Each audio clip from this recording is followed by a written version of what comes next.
নিয়ে চিন্তা করছো তুমি? আমি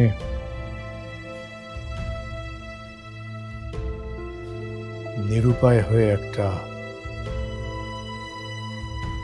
কাজ করার সিদ্ধান্ত নিয়েছি সাইমা। কি কাজ? আরে এই বাড়ির ছোট ছেলের বিয়ে, মহা ধুমধাম করে সবকিছু হবে, কিন্তু সবকিছু করবে আমাকে দেখাতে আসবে না। এসব তামাশা আমার পছন্দ না। বড় ফুপি, বড় ফুপি, দেখি দেখি আমার ভাতিজির মুখখানা, বাপরে বাপ, এ তো দেখি পোস্টারের মেয়েদের মতো সুন্দর। এতদিনে তোমার আসার সময় হলো ফুপি? কি করব মা বল, সব তোর মায়ের দোষ। আমাকে আজকে বললো তোর নাকি 2 দিন পরে বিয়ে। আরে বাড়িতে মেয়ের বিয়ের কথাবার্তা চলছে, এটা যদি বলে তাহলে তো আমি আগেই চলে আসি। ফুপি তুমি না একটুও বদলালে, সবসময় আমার মায়ের দোষ, তাই না? তোমার ভাইও তো তোমাকে জানাতে পারতো। এই পারি, খবরদার মায়ের পক্ষ নিয়ে কথা বলবি না।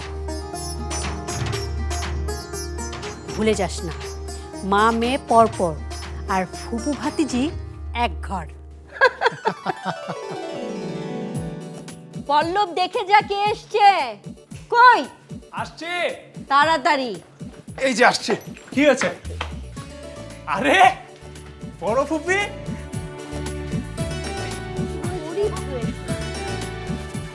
আচ্ছা বুবু, এইভাবে না জানিয়ে কেউ আসে? তুমি ফোন করতে, আমরা কেউ না কেউ বাস স্ট্যান্ডে গিয়ে নিয়ে আসতাম। এই তুই চুপ থাক, একদম কথা বলবি না। ভুলেও তো একদিন আমাকে কল করিস না।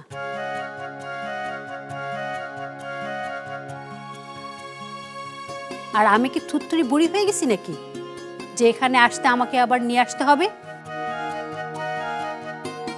তাই তো, আমার ফুপি একাই 100, তাই না? আপনি এসেছেন মনে খুব সাহস পাচ্ছি বুবু। আমি একা এদিকটা কিভাবে সামলাবো খুব হিমশিম খাচ্ছিলাম। এখন আপনাকে দেখে আমার সাহস বেড়ে গেছে।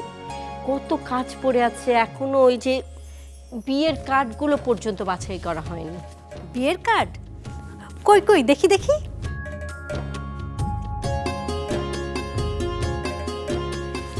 বিয়ে শাদির ব্যাপার, এত তাড়াহুড়ো করলে হয় নাকি?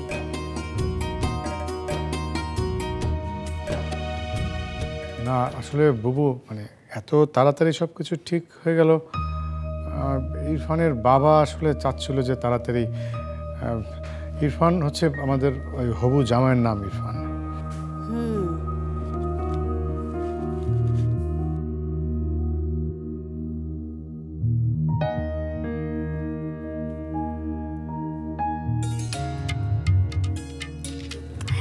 সবই তো দেখি সুন্দর লাগছে।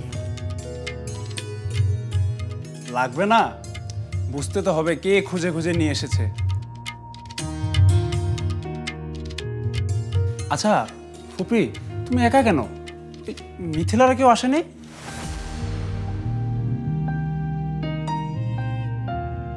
এসেছে এসেছে তো, সে তো তোমার কথা সবসময় বলে। আমার কথা কেন? আচ্ছা ফুপি, এই তুমি আমাকে তুমি তুমি করে কেন বলছো? ছেলে বড় হলে তুমি করেই বলতে হয়। শুধু কি পারি, তুমিও তো বিয়ের উপযুক্ত হয়েছো, তাই না?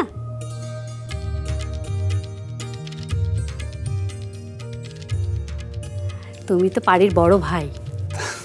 তা তুমি ঠিকই বলেছো।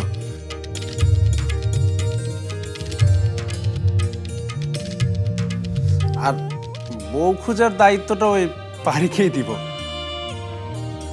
নতুন জায়গায় যাবে, সেখানেই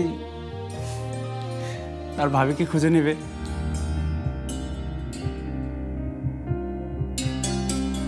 শোনো বাবা, সবসময় না নতুন নতুন করতে নেই।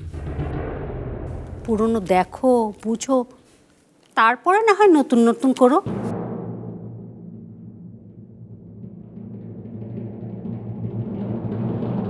কই রে মিথি, আর কত লুকোচুরি খেলবি? বেরিয়ে আয় এখন। মিথিলা, মিথিলা এসছে? কই সে? টুকি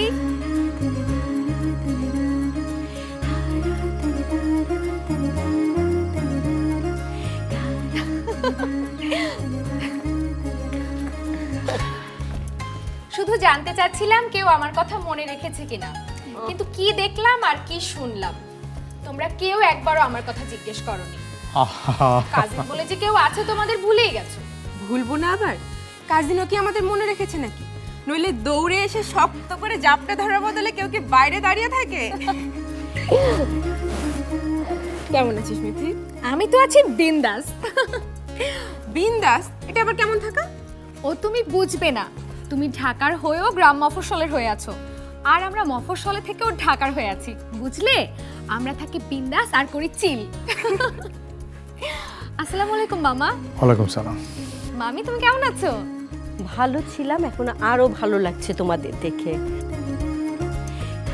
এই দাঁড়িয়ে থাকবি? ভেতরে নিয়ে যা, হাত মুখ ধুয়ে নে, আমি খাবার টেবিলে খাবার লাগাই। আর তুই দাঁড়িয়ে আছিস কেন, হাঁ করে আছিস কেন? ব্যাগগুলি নে। ও হ্যাঁ হ্যাঁ, নিচ্ছি নিচ্ছি নিচ্ছি। এই ওই ব্যাগটাও নে, মিথিলা হ্যাঁ, সব নিয়ে যাচ্ছি। আরে সরি সরি সরি, আমি না বুঝতে পারিনি, সরি। হ্যাঁ, এত সরি বলার দরকার নেই পল্লব ভাই, ঠিক আছে। পল্লব ভাইটা না আগের মতোই আছে, বেশ বোকাশোকা আর মিষ্টি। এই পারিপা, আমি কিন্তু তোমার বিয়ের সব জোশ জোশ প্ল্যান করে ফেলছি। কিভাবে তোমার মেহেদি নাইট হবে, কিভাবে তোমার রিসেপশন হবে, তোমার হালদি নাইট হবে, সব কিছু। আর গুগল থেকে আমি রেফারেন্স ছবিও নামায় রাখছি। কত বড় হয়ে গেছিস রে মিথি।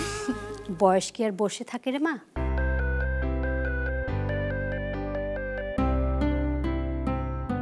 কলেজে যাচ্ছে, সে যেই রাস্তা দিয়ে যায়,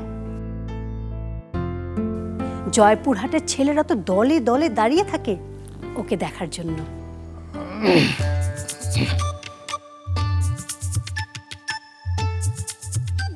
কেউ বিয়ের প্রস্তাব দেয়, কেউ আবার প্রেমের।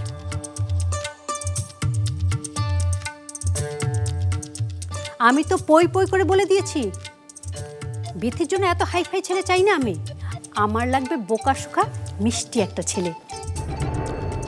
তাই না রে মিথি? এই বুবু চলো, হাত মুখ ধুবে, চলো। আচ্ছা এই ওকে নিয়ে যা। আসো চলো, তো বুবু, চলো, আসো চলো। আসো আসো। এই তোমার তো কোনো চেঞ্জ নেই। শোনো না পারিপা, আমি কিন্তু তোমার সাথে তোমার রুমে থাকবো। হ্যাঁ থাকবি তো। আর তোমাকে কিন্তু বিয়েতে আমার সাথে নাচতে হবে। আমি নাচের সব রেফারেন্স ভিডিও কালেকশনে রেখেছি, দেখবে এখন? না না রে, পরে দেখবো। শোনো না, তা তোমার জামাইকে কখন দেখাবে? খুব নাকি কুল? নিজে যখন দেখবি তখন বুঝবি। দাঁড়াও, একবার ওনাকে পেয়ে নেই, একদম কেঁদে দেবে। সে যদি কাঁদে আমি তোকে ছাড়বো ভেবেছিস? ও বাবা, এখনই এত দরদ? হ্যাঁ এই হয়েছে, এবার অনেক হয়েছে, চল তো।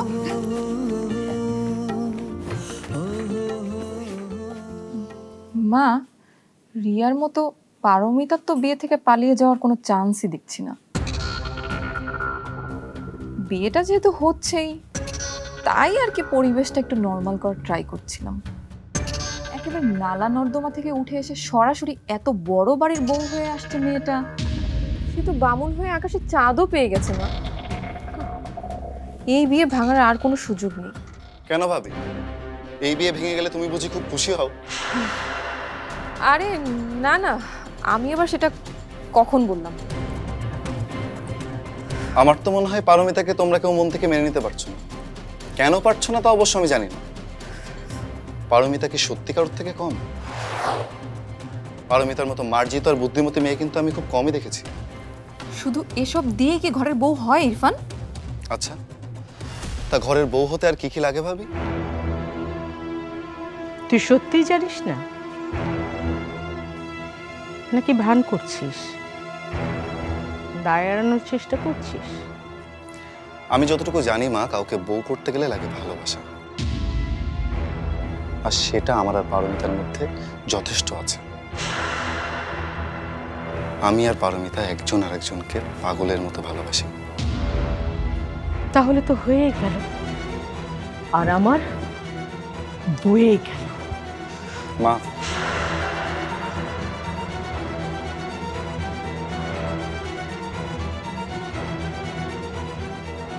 সত্যি করে একটা কথা বলবে মা আমাকে? পারিকে তোমরা কেন পছন্দ করো? পারি ভাবির মতো মেকআপ করতে পারে না, সারার মতো স্কার্ট পরে না, রিয়ার মতো ধনী না, এগুলোই কি কারণ? নাকি পারিকে আমি ভালোবাসি, পছন্দ করি, এটাই তোমাদের অপছন্দের কারণ? কোনটা মা? তুমি কি ওই মেয়ের সাথে আমার তুলনা করলে ভাইয়া? করলোই তো সারা। আর আমাদের তুলনায় ওই মেয়েকেই ভালো বললো। বোঝো না এই ব্যাপারটা? শোনো ইরফান, ছোটবেলায় একটা প্রবাদ পড়েছিলাম, বন্ধুরা বনে সুন্দর। ইদানিং এই লাইনটা কেন জানি আমার খুব মনে পড়ছে। কেন জানো? তোমার ওই পারমিতার জন্য। ও আমাদের বাড়ির একদমই উপযুক্ত না। কি রূপে, কি গুণে, আর কি আচরণ, বোঝো না ব্যাপারটা? ব্যাস, যথেষ্ট হয়েছে। এই নিয়ে আমি আর একটি কথাও বলতেও চাই না, শুনতেও চাই না, কারণ আমার সেই মানসিকতা নেই। সুমির মা, সুমির মা, তুমি খাবার দিয়েছো টেবিলে? দিনাই চাচি, এক্ষুনি দিতেছি।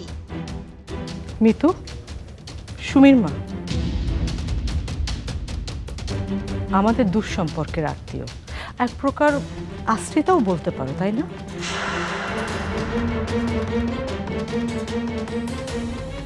তো একজন আশ্রিতার যখন জায়গা হয়েছে, এমন আরো 2-3 জন আশ্রিতার জায়গা এমনিতেই বাড়িতে হবে। কি হবে না?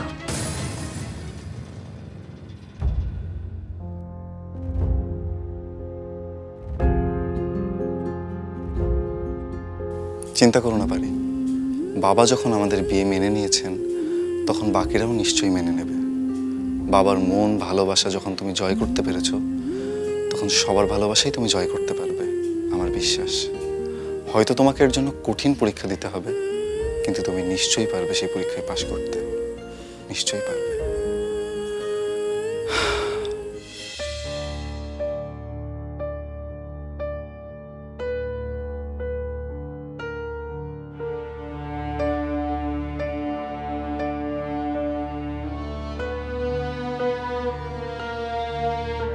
সব খোঁজ আমি নিয়েছি রে ভাই।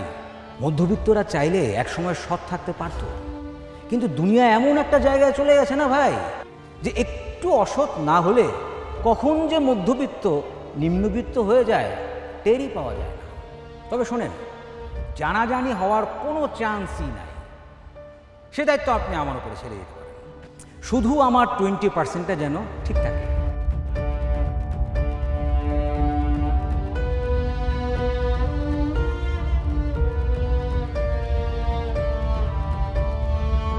শোনেন, আপনাকে কোথায় চেঞ্জ করতে হবে সেটা আমি আপনাকে দেখিয়ে দিচ্ছি। আপনি কোনো চিন্তা করবেন না, একদম সিম্পল। শোনেন, একটু অসৎ হলে আপনার কোনো কিচ্ছু যাবে না, শুধু আসবে, লোন আসবে, আর আসবে আপনার মেয়ের খুশি।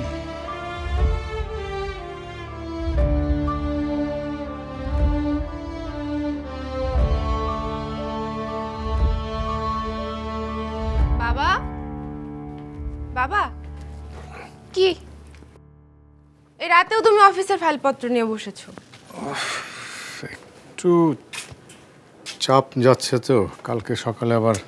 এরকম করলে কিন্তু তোমার আবার শরীর খারাপ করবে। আরে বেশিক্ষণ না, আমি এখনই ঘুমিয়ে পড়বো। তার আগে এটা খেয়ে নাও, তোমার বোন এনেছে স্পেশালি তোমার জন্য, তোমার প্রিয় পিঠা। নাও, খাও। কি কেমন? খুব ভালো। যা, তুই যা, তুই তোর ফুপির কাছে যা, দেখ কি লাগে না লাগে। তাড়িয়ে দিচ্ছ আমাকে? আরে না, এভাবে বলছিস কেন? তুই তোর ফুপির কাছে গা, কিছু কিছু লাগতে পারে, যা আমি দিচ্ছি। তাড়াতাড়ি ঘুমিয়ে পড়ো কিন্তু। বাবা, একটা কথা, কি নিয়ে এত চিন্তা করছো বলো তো? আমি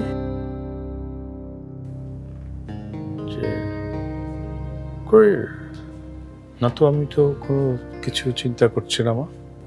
তুমি চিন্তা করলে আমি কিন্তু বুঝি বাবা। আরে আমার কোনো চিন্তা নাই। আচ্ছা তুই যদি খুশি থাকিস, আমার কোনো চিন্তা থাকার কথা, কোনো চিন্তা আছে আমার বল? ঠিক আছে, ঘুমিয়ে যেও জলদি।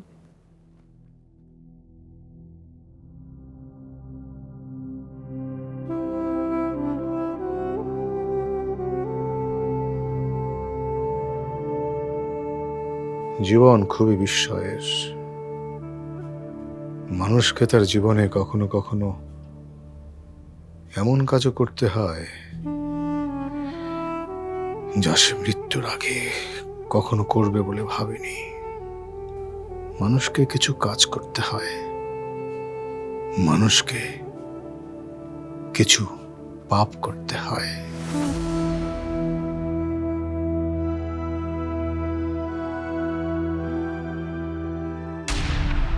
ক্রেডিট কার্ড ছাড়া 5 স্টার রেস্টুরেন্টে লাঞ্চ করবে কিভাবে? কেন সারা, ওরা কি ক্যাশ নেয় না? নেয় তো, কিন্তু পরিমাণটা তো অনেক। সই করবেন না স্যার? সই করব না স্যার, আপনি প্লিজ সই করে দেন। না, লোনটা আমার খুবই দরকার ছিল, কিন্তু অনৈতিকভাবে না পলাশ সাহেব। আমার একটা বন্ধু মারা গেছে? না না, মারা যাবে কেন? রফিকের মা তার মৃত্যুর সাথে পাঞ্জা লড়ছে, বুঝলি? কোটা টাকার জন্য অপারেশনটা আটকে আছে।